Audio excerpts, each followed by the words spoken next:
What is going on, everybody in YouTube land? We are live with another interview with our producer here, Zone, right? So you're not just a producer, you're a DJ too? I DJ a little bit. I would say Okay. I'm more like a producer slash engineer. I do I, Producer. I do a lot of mixing Okay. on the side. Okay. But Now, some people know me as like a guitarist, a like guitar. so that's like my Oh, other thing. learning stuff Yeah. off rip, okay? You have been an extremely busy person working with people like Girl IRL. Yeah, I see you in the studio constantly on Instagram. You just had this really funny, cool, amazing song with the YouTube star Fred, whose name is actually Lucas. I can't the last name. I'm definitely gonna butcher it right now. But you've been extremely busy, right? What? I've been more busy than I've ever been in my whole life, feels like. Yeah, no, Yeah. it's been good. How are you keeping up with it all? How are you even taking a second to like breathe? I feel like it's been like a learning curve lately Hmm. for me because it's like as a musician, like you spend so many years just trying to get any work and like trying to work with anyone who will. And then I'm at this place right now where like so many people want to work. And so I'm like, oh my God, I have to like have a calendar. I gotta like set my schedule. I can't just be, To be you know, organized. yeah, I gotta be organized. But it's good. I'm in New York right now working Okay. with this artist Madge, Hmm. who is super sick. Definitely check them out. But we've been in the studio all week just working on stuff, and I'm playing a show in Brooklyn on Okay. Saturday. So Where at in yeah. Brooklyn? I'm playing at Hollow. It's this like hyper pop night called um yeah, it's gonna be dope. that name I was not expecting. I would love to check that out though. We should talk about that when we're all said and done, so I can maybe pull up or whatever the case may be if I gotta buy a ticket or Oh, whatever. right. Yeah, Yeah, Emma was telling me I didn't realize you're on the East Coast. I thought you were in LA. yeah. No, I'm out here. I wish I was in LA. That would be great. I've never been, so that would be awesome. Oh Um, yeah, you got it. So you're pumping out all this stuff. You're super busy. You're playing shows. Take me back. Where was the catalyst? Where was the first moment that kind of catapulted you into this busyness that you're sitting in now? Mhm.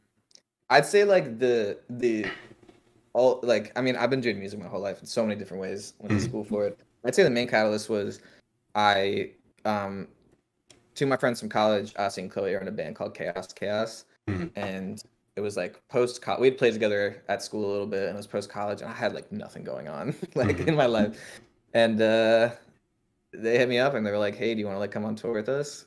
I was like, "Sure," and like I never done anything like that before, so packed up, flew out to LA, rehearsed with them for 2 weeks. We did like a U.S. national tour, mhm. um, and that like really that like showed me like I was like, oh, I need to do this like in my life. Like music has to like be it. Like I can't do anything else. And Mhm. working with them, I met a lot of producers and stuff, and it just made me really want to like step my game and like do my own thing. And like a year and a half after that, Zhone or whatever Yeah. kind of came into existence. And then since then, it's just hustling, just getting in touch with everyone I can, trying to work with anyone I can, anyone I'm Yeah. excited about. So when you went on this tour, were you playing guitar? Is that how people know you for being a guitarist? Yeah, I mean, I played guitar like my whole life. I studied classically. I played jazz guitar. I like, went to music school and stuff. Mhm, And I was playing guitar and I was like doing like live synths and stuff like that. Had mhm, to like, like recreating some of their tracks for like a live setting. mhm. Yeah. So I like that you took me back that far. You remember what year that was that you were going on that tour? The first one was in 2018. Okay, so Yeah. that's fairly like recent. Yeah, Yeah, yeah. I mean, that's it feels like it's been like the craziest 3 years of my life, but yeah, hmm. it's like it definitely is recent for Yes. sure. So what is it like for you? Because you have crazy placements. If it's really like a 3 year span, you got some crazy placements on a lot of different songs. It's not like you just have one with like a couple with one artist. You cover this range, right? Mhm. So what was the work ethic in getting all those different placements? Was it a lot of time with just you working with these songs? Was it a lot of time with collaboration and a lot of back and forth with the people that you're working with? Take me through that process. Yeah, thank you so much for saying that. That No like means a lot. problem. No And problem. I mean, it's different from person to person. I would say that um like the one thing that I've had that I do constantly and that I've done throughout my whole music career is learning things and then trying to forget them as hard as I possibly can. Hmm. And just like breaking down everything that I like learned about because it's like the only way that I can move forwards from doing that kind of stuff and like work with different artists.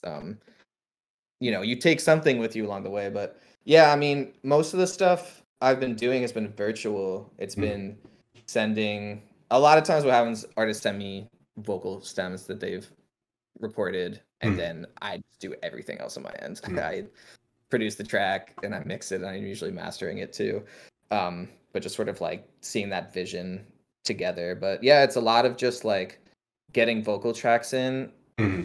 and taking a lot of time just to be like just like envisioning what this thing is gonna come out as. Hmm. Um, and like yeah, I spend so much time just like almost like meditating over songs because Yeah. like I need to have a clear vision. Hmm. Otherwise it's like never gonna like feel like something. Has working virtually made that harder, or like do you kind of thrive in just having that connection with what you're trying to make? Working virtually has helped my career so much Hmm. because I've been able to get in touch with artists that I never would have before. Right. And like, and obviously like work with people who like don't live me. I mean, I was living in Baltimore the past couple of years. There's like everyone else, almost everyone I work with lives in LA. Yeah. um, so there's that thing too. But it's getting to this point where I'm like starting to work on new catalogs of songs with people, and it's so much easier in person, and it's Hmm. just so much better to have that studio environment. Like being here this week working with Madge has just been like in the studio every day, just like putting stuff together, communicating really well, and it's just happening like so fast and it's feeling really good. So I'm like, I don't know, I'm probably gonna go out to LA a couple weeks to work with some people too. I Hmm. think I'm like the virtual stuff has been so good for meeting people, but it's hard Yeah, time I wise can and imagine. hard like communication wise. I want to go back to something you said before, but I'm going to ask you this question first. Do you feel like you kind of have a leg up though, because even if it's hard, you have a level of comfort with it clearly and a level of success. So do you feel like you have a little bit of a leg up over other producers or other engineers because you're comfortable in that space too?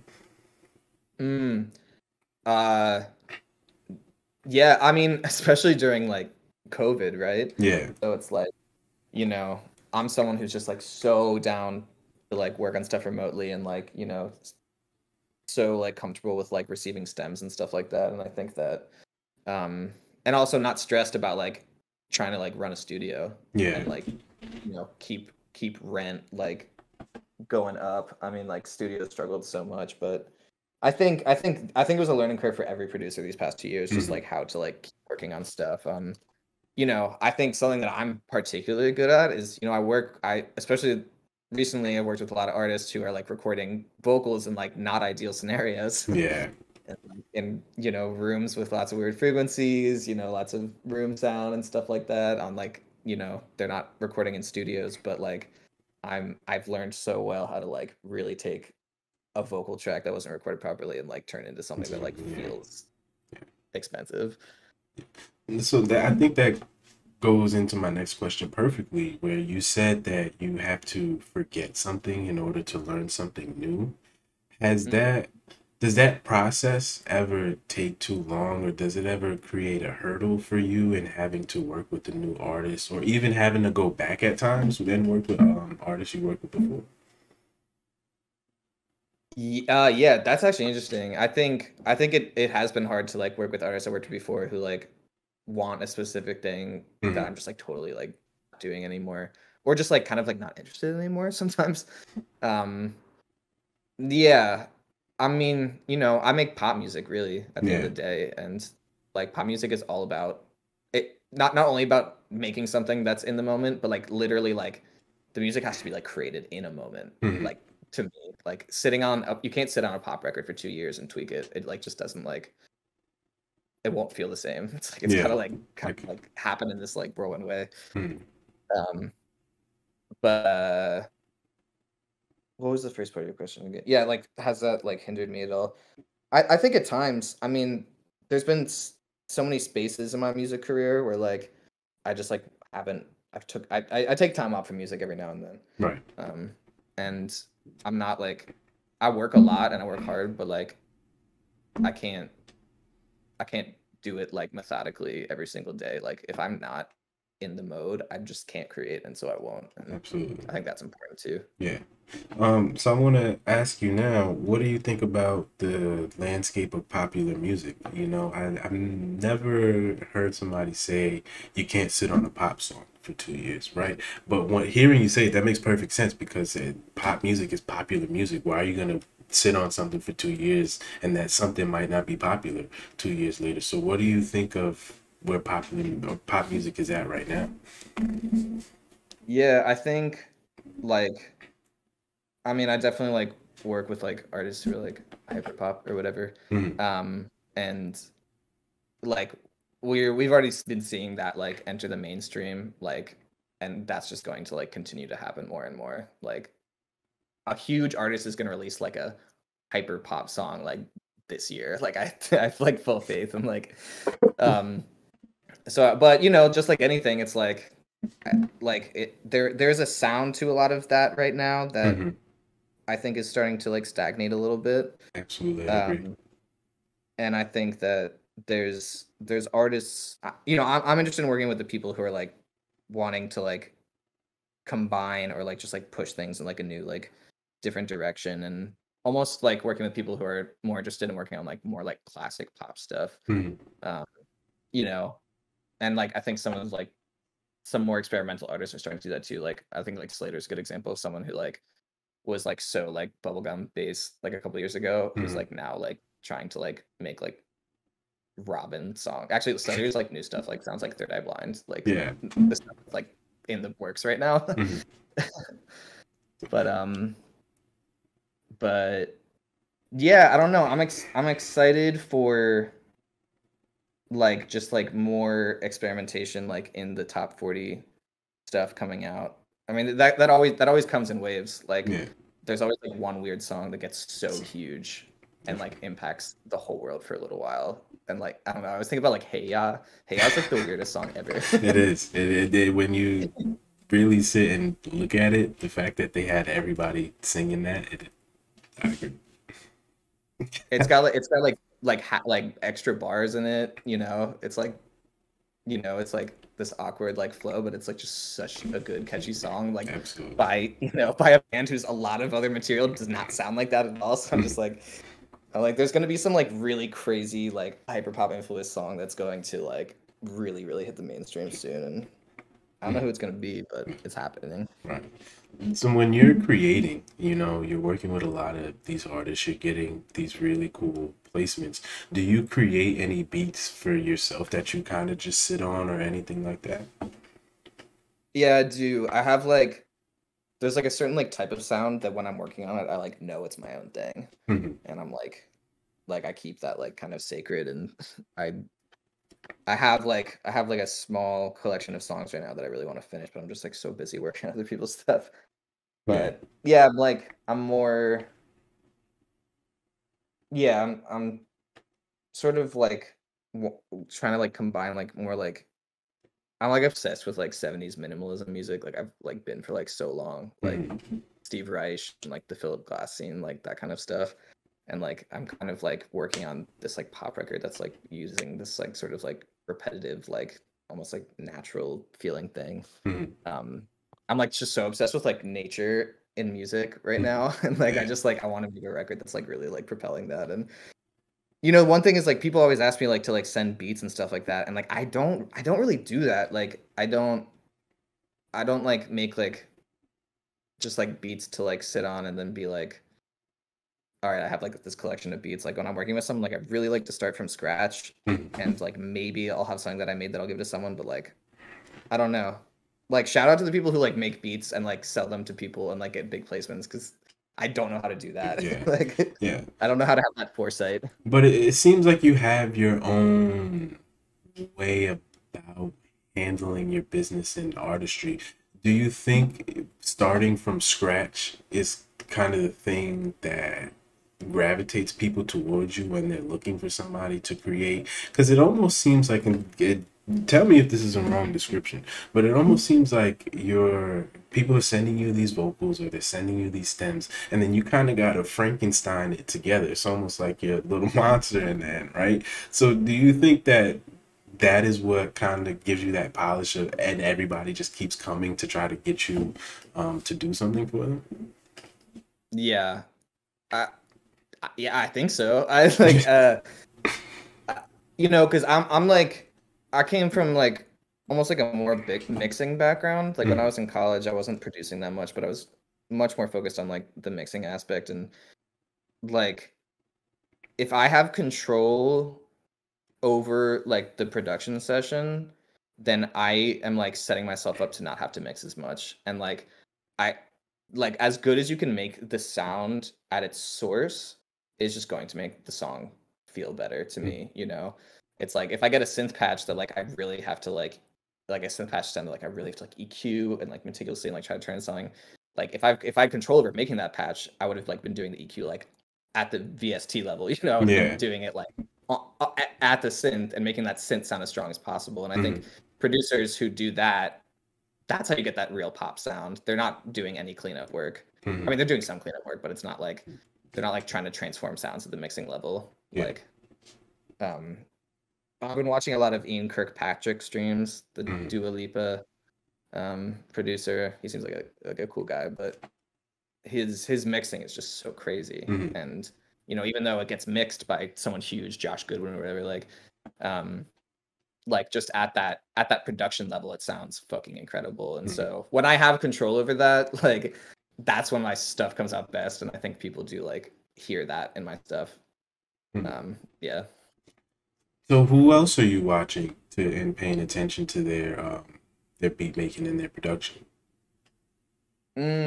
Who else am I listening to right now? Like, I mean, been listening to like so much Pink Panthers. I think that's It, like the that is big a new vibe right now. name that I've been hearing a lot recently. Can you explain to me a little bit more as to why? Yeah, I mean, Pink Panthers like blew up on TikTok like Hmm. hard, and I think she makes music in a way where it's like super TikTokable. Also, like her songs are like always like some of them are like 50 seconds long, like literally Really? Okay. long enough just to be one. But TikTok. it's like it's doing this 90s throwback thing. It's drum and bass, and it's sort of like yeah, this like it sort of has this like modern take on like a late 90s sound, which I think is just like has been coming for a long time and has happened, but like because like 10 years ago it was like all 80s everything. Like once like Emotion Yeah. by Carly Rae Jepsen dropped, it was like you know that Yeah. was like the pinnacle of like everyone needs to do 80s stuff, and it's still happening. I mean, I think the new Yeah. Ken Petras song sounds hella 80s. The new Charlie song sounds hella 80s. And this, Um, also the weekend really kind of revived that a lot. His latest record was, oh my God, yeah, yeah, for yeah, sure, he, like crazy. and there's another Um, artist. Her name is Jessie Ware. Also, is really like oh yeah, yeah, good, yeah, yeah, yeah. following that vibe a lot too. Well, let's talk about that a little bit more. What music trends do you miss, or what music trends are you seeing more now that you're kind of on the ground level? What is making a comeback? What is on its way out? If you feel like you do know. Yeah, I mean, I'm trying to tap in, that's like that's like part of the job, I feel like. I mean, the 90s stuff is like coming in so hard right now. Mm, Like late 90s like rock, really. mm, Like like yeah, Third Eye yeah, Blind stuff, and like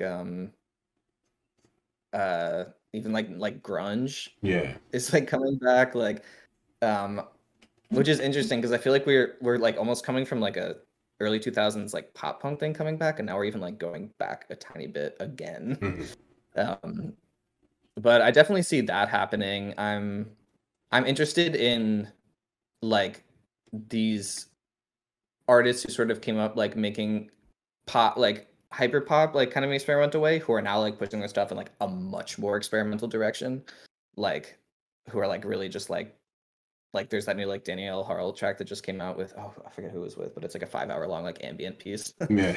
And like I think that like I think that we're gonna start seeing like SoundCloud producers who like were making stuff like really like at a time and a place like just like going crazy in like other directions, like getting bored of what they're doing. So I foresee that. And I'm like excited about that happening.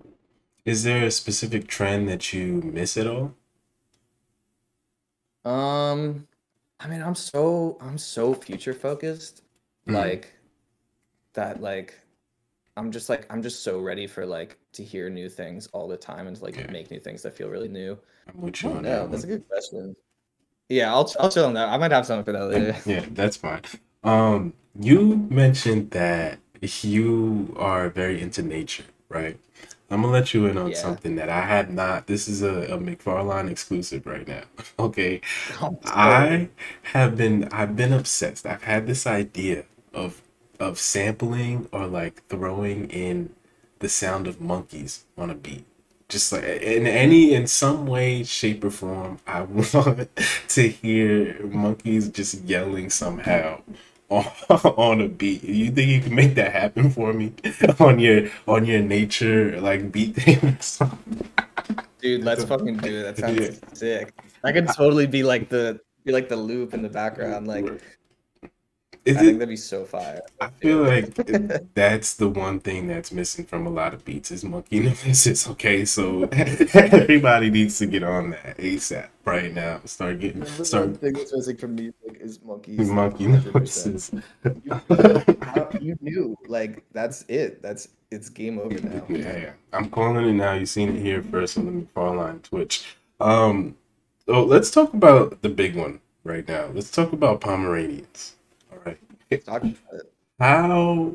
So you made that beat from scratch? Okay, you know, hold on. Don't answer that. So you're telling me I don't even know if I'm gonna be able to get through this with a straight face because I watched the video, I listened to the song. It's great. It's from beginning to end. It's just so fun. I Yeah. felt like I don't even know how old I was watching Fred videos, but I felt like I was that old again watching, Fred do his thing. So you're telling me that they sent you the vocals first and then you just went from there with it? They sent me they made like a very like simple logic demo of the song, which was the vocals recorded Mm-hmm. and it had some drums. I only took one thing from it, which is the synth line that happens right at the start of the song. It's Okay. like the low, like Reese bass thing. That's the only thing I kept. But I was just like, I got this track like from this person, right? And I was like, I have to like take this, like, I have to turn this up like 10,000%. Like this has to just be so insane. Because like I was like, it has to feel like watching those videos, you Yeah. know? It has to take you back. It has to have that like crazy energy that like and the other thing was like I didn't want it to focus on like the vocals being pitched up. The vocals were only pitched up for one part of the song, Right. which is like the iconic Fred thing. But I was like, I want it to be like Fred's vocals, but I want it to be like so that's like a new Lucas Cruikshank thing, new Mm-hmm. direction. But like, how do I like make that energy happen? So I sat on the vocals. That's one of the projects where I didn't like sit down and like chipped away at it. I thought about it for a long time. I just let it sit in the back of my mind for like 2, maybe 3 weeks. I was just like, all right, like it's gonna come to me. And then like one night I was like, okay, I'm like ready to Mm-hmm. do it. And so I just went in and just like in like a frenzy made the track, so that it felt that way. Tracks that you make in a frenzy will feel that way too. Yeah, yeah. So um so yeah, yeah, that's Do, it's do just so funny. do you feel like you thrive off of that? I don't want to say pressure, but almost at some point you had to realize that there was an expectation with this, right? So does that kind of fuel your tank a little bit? Does that spark your fire to put something out and give you and make you take that space to where to make it come to you? Like, I hope I'm asking that correctly. No, yeah, I hear that for sure. And definitely I totally thrive in that environment. I mean, like before I was like full-time making music, I worked in like restaurant kitchens, like Mhm. cooking. And Yeah. like, you know, working as a line cook is just like you're trying to like make things perfect in like the most stressful environment like Yeah. 100% of the time. And like I just again, like I kind of said it earlier, I think it was just like I don't like wake up at 9 and start working on music and end at 5 and like, you know, make dinner after that. Like I I need to like get in my flow and I when I go at things, I need to be like fully in it for like a while. Mhm. So, and I it's like people I talk to so many musicians about this and they all say the same thing. It's like the things that I spent the least time on are the ones that are the most successful for whatever reason. Yeah. Yeah. Just cuz yeah, there's something about having that having that stuff just fly out of you that like just feels really good to the listener, I Yeah. think. And yeah. Well, is there another instance or situation where that has happened with the song that you can think of off the top of your head?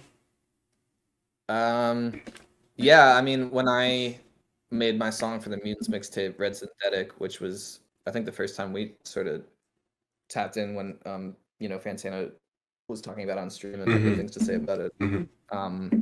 That track I made in like 36 hours, like start to finish. Like I was just like going at Yeah. it um and it sort of like sparked like my new like identity. I was like, oh my god, like this is actually kind of the sound that I've always been wanting, Mm-hmm. and like it's pushing in that direction. Um and it happened purely out of just being in my vibe Yeah. and not thinking about it, not thinking about what it is, what genre it is, like what it's referencing at all. Mm-hmm. Because you can get, you know, when I start referencing stuff too much, I start like questioning my mixes Yeah. really hard, and then like they end up coming out in like this like milk toast like halfway between a clean pop thing and like a little like DIY, but it's like so much interesting to like have that like sense of artistry about the mix. Just be like it's gonna be unique. Nothing's Mm-hmm. gonna be like it. I don't have a multi-million dollar studio with like $10,000 speakers Mm-hmm. and like, you know, a crazy treated room. So Right. I have to mix it in a way in my setup that just like feels good to me Right. personally. Yeah. So what do you do to decompress from putting 36 hours into a song? What do you do to how do you kind of shake off having to make a song or produce a song like Pomeranian, you know? Yeah, that's a good question. I get so much like such like a dopamine rush when I finish something Mhm. or like when I go through one of those things. It's like it's kind of like that thing where like, well, I guess this is gonna answer the question also, but like when you get super drunk, if you like are having so much fun that night, like you're hungover the next morning, but like you feel great because you're just like, oh my god, like I'm like remembering it, like it felt amazing.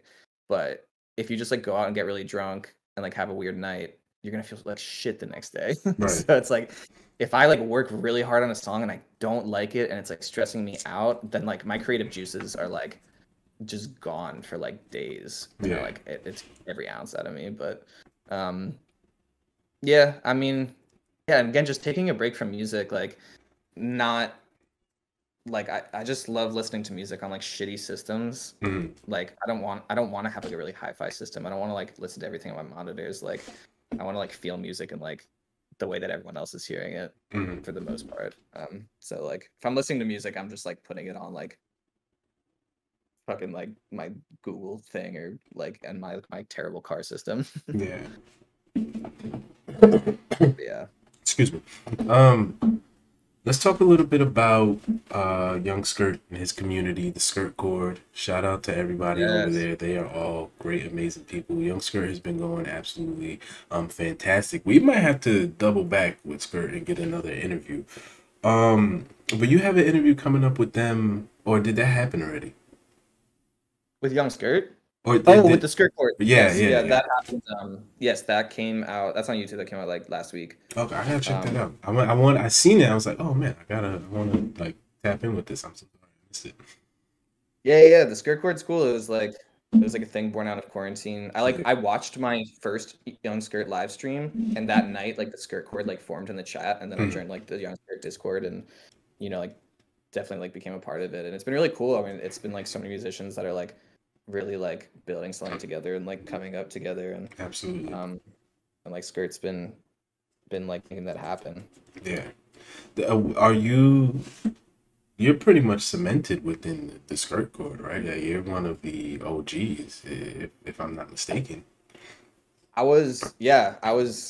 I looked back because when I was doing the skirt chord interview, I like wanted to look back, and I looked back at the start of the skirt chord channel on Young Skirt's Discord, Mm, and I was like the fourth person to like message on it, and yeah. I've been on all the releases and stuff. I have hadn't had as much time to work on the albums, recently, just because I'm like so fucking busy. But yeah, I was there at the exigence or the beginning of it.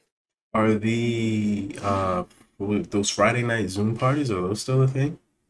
Yes, shout out to Outskirts. Those are still happening. They've had so many sick people on it. Yeah, C yeah, Mills and May, who are both from the Skirt Chord. yeah. Super dope. Love both of them so much.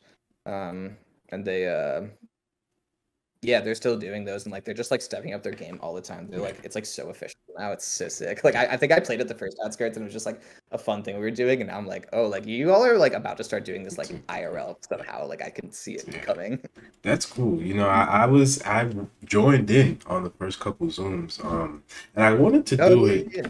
consistently. But I think during that time as things were transitioning into a more official like place, I was in a weird place, so I had to like take a break from just a lot of online stuff at that moment. But yeah, they're Oh my god, setting I up feel you. amazing stuff over there. The parties are so cool. The DJ sets are cool. C Mills and May are doing some awesome stuff, just running everything over there. And I'm really happy for them. And once again, shout out to Skirt and everything that he has going on. Are Yeah. you wearing a Street Fighter shirt right now? Oh yeah. I got Is that this like this are, is Chun Li. Chung Lee? Are you a gamer at all? How do you pass your time outside of music? Actually, I started gaming like this past year. I never grew up with video games. Like Mm, all I did was play guitar. yeah. But yeah, I got like so into Rocket League this year. It was like a problem. That's fair. That is really fair.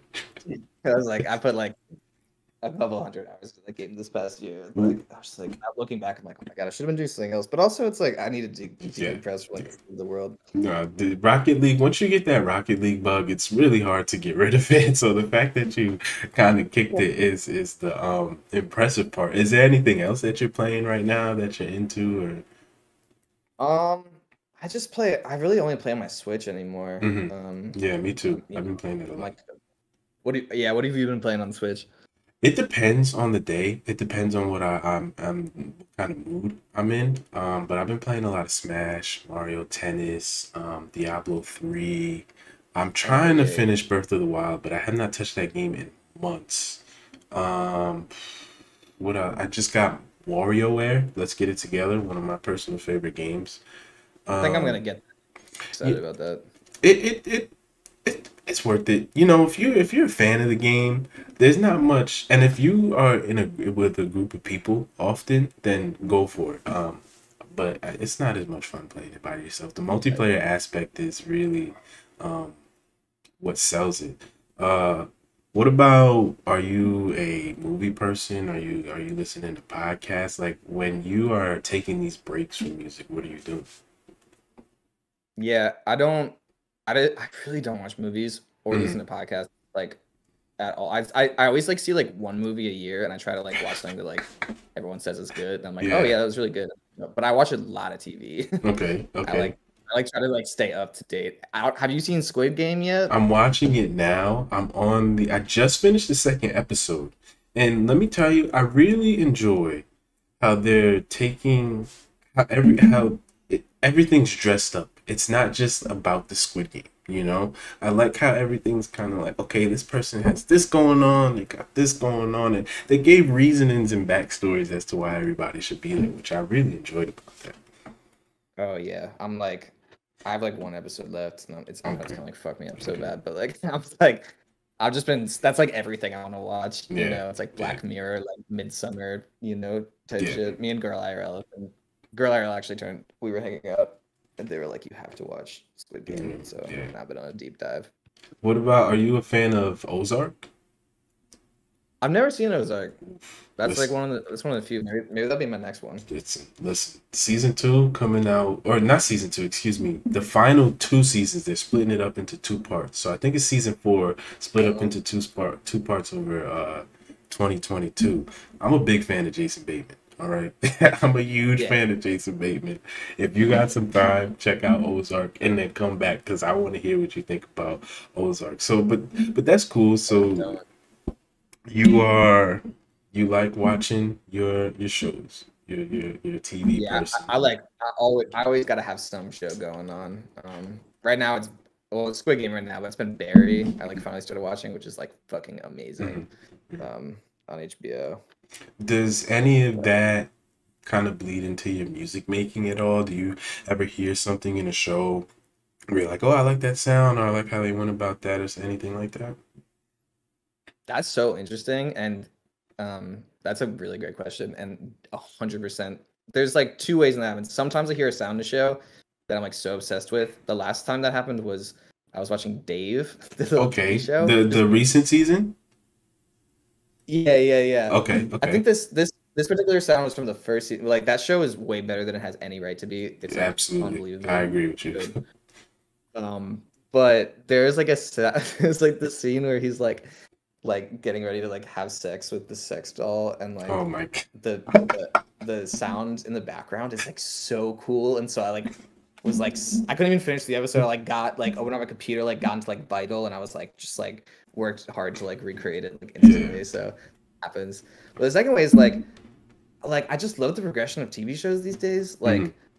Like they're trying so hard to like just up the game all the time. Like That's yeah. you know, and like just like ways that shows sort of take their narratives Hmm. and bring things back and stuff like that. It's like that's like the way that I like want to think about making an album. Hmm. Like having it really feel cohesive and like have it you, you know have it like ask a question or something and like have that all like come back. Okay, yeah, So that is yeah, an I don't interesting know. concept for an album. There are some. You know who's really good at that? Childish Gambino kind of does that in a loose way. Um, For sure. but that's something that if I were seriously making music, that I would heavily consider because I think themes get lost a lot in albums sometimes, you know. So Yes. having something that is cohesive and flows all the way through, there's something to be said about that. Have you worked on entire albums or has it just been like singles and songs? Everything that's come out has been singles and songs, but like right now, I'm in the process of working on like a couple of different full albums where I'm like super involved and it's Hmm. sick. And it's like, well, I'm working on this Madge record right now, which might be an album, probably an EP. Right. We've been working for 3 days in the studio and we have like three like really solid songs right now. Hmm. Um, I'm working on an album with my project Water Girl, which is me and my friend Chloe. Chloe's from Chaos Chaos, drummer and singer in Chaos Chaos, is now on tour with Caroline Polachek. Is Caroline Polachek's drummer. Okay. Um, So, and so me and Chloe have our side project, and we have 9 or 10 songs. Um, you know, we're just like so ready to like get that wrapped up and released. mm, I'm gonna be working on the new Holiday How record. He's a really sick hyperpop artist. So yeah, I'm like getting more into like the world of like working on like actual like records and like having being able to like have those thematic elements and like have those like things that tie things together. mm. So Um that's cool. That's really cool. I'm looking forward to seeing all of those placements that you have, especially with the amazing placements that I was able to be introduced to you off of, you know, starting with Young Skirt, Girl IRL, um, Fred Lucas once again. I want to ask you again about the show you got coming up. What can we expect from that? Yeah, I'm doing a DJ set on Saturday at Hollow in Brooklyn. Mhm. It's my first set live, like real live set is Zone, which I'm Mhm. so excited about.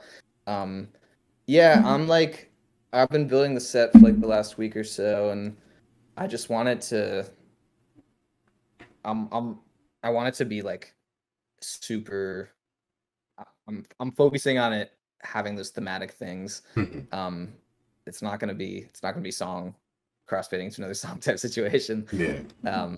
But I'm like bringing in any song that I have the stems for, like, or that I mix, like it's gonna be like a new version of Mhm. that, or that's going to be like happening in a different way that it hasn't been heard before.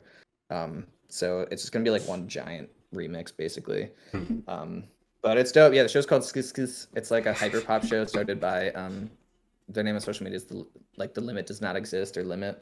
Um, and some cool people have been playing it. I think the last one, Alex Chapman played the last one, who's super sick DJ, like Kim Petras's DJ, and works with Kim. And I'm co-producing like all of Alex's upcoming remixes. We have one with Gia Woods, one with Slater, and then one with some of the people on Drag Race, which should come out like next week, I think. So that's dope. That's So dope. That's all very exciting for you. yeah, Before so I sick. let you go, I wanted to Yeah, ask yeah. you about have you heard that remix album by Lady Gaga? Oh yeah, I listened to it a lot lately. To talk to me more about it. What are your thoughts about it? What do you think about Lady Gaga kind of doing that to her music?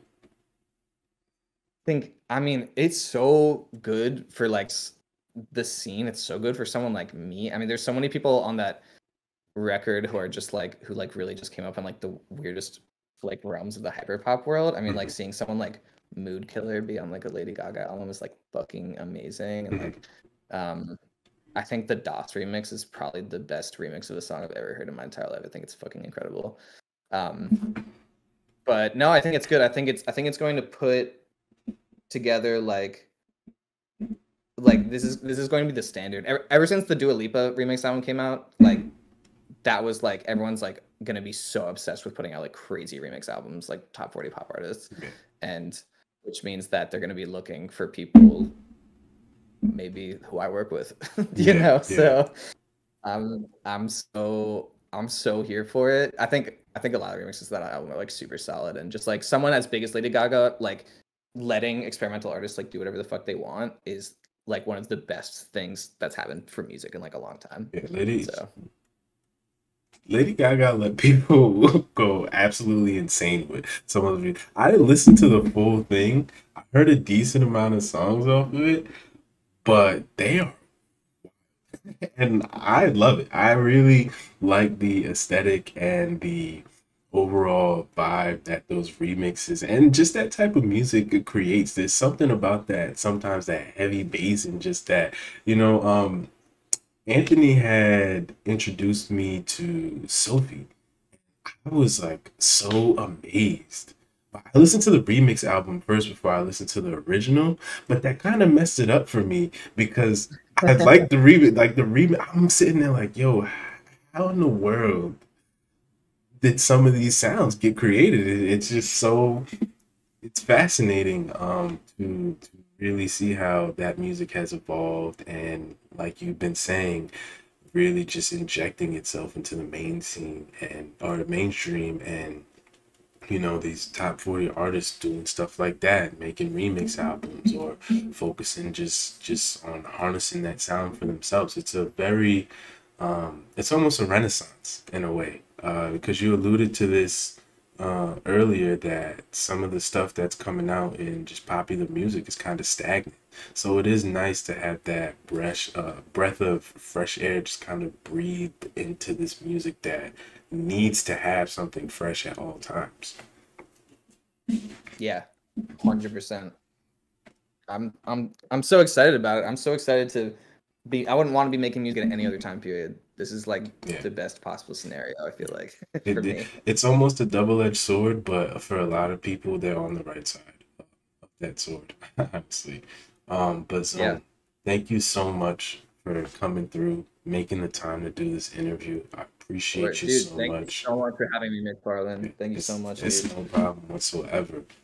If there's anything that you want to leave everybody with before you head out of here, go ahead. Feel free to do so. Yeah, I mean, I just think like if I feel like if anyone's in the chat right now, they're probably making music and just fucking do whatever it is you want to do. Don't worry about what the fuck anyone else is doing, what anything else sounds like. Only person who can make your songs is you, and like, you know, um, yeah, like the path to having a better music scene and a better music world and like is just for all of us to like be like honest about what it is we actually want and like I'm just like I'm so excited for like everyone. So yeah, that's all I gotta say. Me too. I'm excited for everybody, and I'm excited for you, Zone. Thank you so much again for doing the interview. You've been absolutely amazing. And we'll talk soon. I want to talk to you about that show, so I will be in touch probably tonight. Great, man. Let's talk. Dude, thanks again, McFarlane. You're the No problem. best. No All problem. right. You're the best.